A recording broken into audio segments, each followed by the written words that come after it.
রাজনৈতিক টানাপোড়েনে পড়তে যাচ্ছে 2026 ফুটবল বিশ্বকাপের মাঠের লড়াই। যুক্তরাষ্ট্রের প্রেসিডেন্ট ডোনাল্ড ট্রাম্পের গ্রিনল্যান্ড সংক্রান্ত অবস্থানকে ঘিরে যে কূটনৈতিক উত্তেজনা তৈরি হয়েছে তার সরাসরি প্রভাব পড়তে পারে বিশ্ব ফুটবলের সবচেয়ে বড় আসরে। বিশ্বকাপ মানেই যেখানে খেলোয়াড়দের স্বপ্ন, সমর্থকদের আবেগ আর কোটি কোটি মানুষের উৎসব, সেই মঞ্চে আবারও অনিশ্চয়তার ছায়া। 4 বারের বিশ্ব চ্যাম্পিয়ন জার্মানির বিশ্বকাপে অংশগ্রহণ নিয়েই প্রশ্ন উঠেছে। সিদ্ধান্তটি কেবল রাজনৈতিক নয়, এটি একটি ক্রীড়া নৈতিকতার পরীক্ষাও। জার্মানি ফুটবল ফেডারেশন এখন কঠিন এক সমীকরণের সামনে।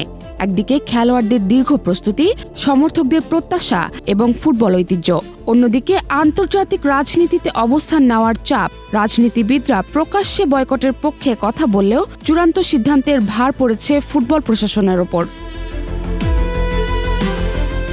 এই বিতর্কে সাধারণ মানুষ বিভক্ত। সাম্প্রতিক জরিপ বলছে প্রায় অর্ধেক জার্মান নাগরিক বিশ্বকাপ বর্জনের পক্ষে। অর্থাৎ এটি আর শুধু কূটনৈতিক ইস্যু নয়, সামাজিক আলোচনার কেন্দ্রে চলে এসেছে ফুটবল নিজেই।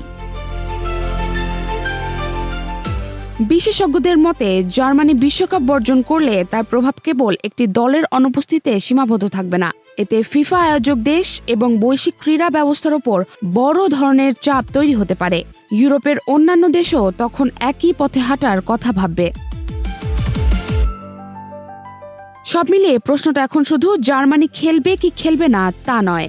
প্রশ্ন হলো, বিশ্বকাপকে রাজনৈতিক বাস্তবতার ঊর্ধ্বে থাকতে পারবে, নাকি বিশ্ব রাজনীতির চাপে বদলে যাবে ফুটবলের সবচেয়ে বড় মঞ্চ। জাহারা জেবিন তন্নি, নাগরিক প্রতিদিন।